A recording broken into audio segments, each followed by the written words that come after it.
How to double the length of delay each time. In today's video, I'm going to show you how to double the length of a delay each time in an Arduino sketch. This is a great way to create an exponentially increasing delay for various projects. We'll begin by defining a variable to store our initial delay duration. For this example, let's set this to 500 milliseconds.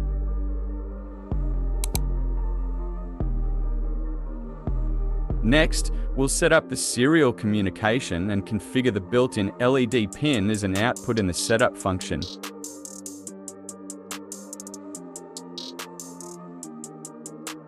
Now, in the loop function, we'll turn the LED on and off with the current delay duration in between.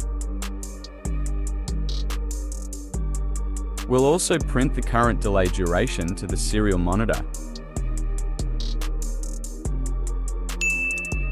Let's go through this code step by step. We start by turning the LED on and then wait for the duration specified by delay duration.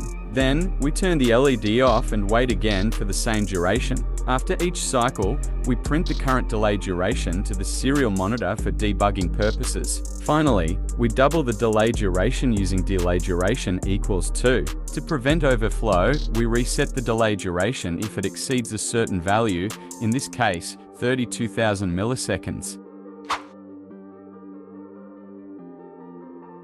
Now, let's upload this code to our Arduino and see it in action.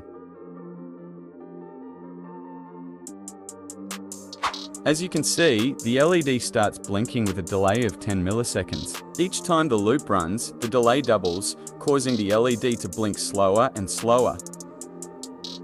On the serial monitor, you can see the current delay duration being printed, so you can track how the delay changes over time. And that's it. Thanks for watching, and I'll see you in the next video.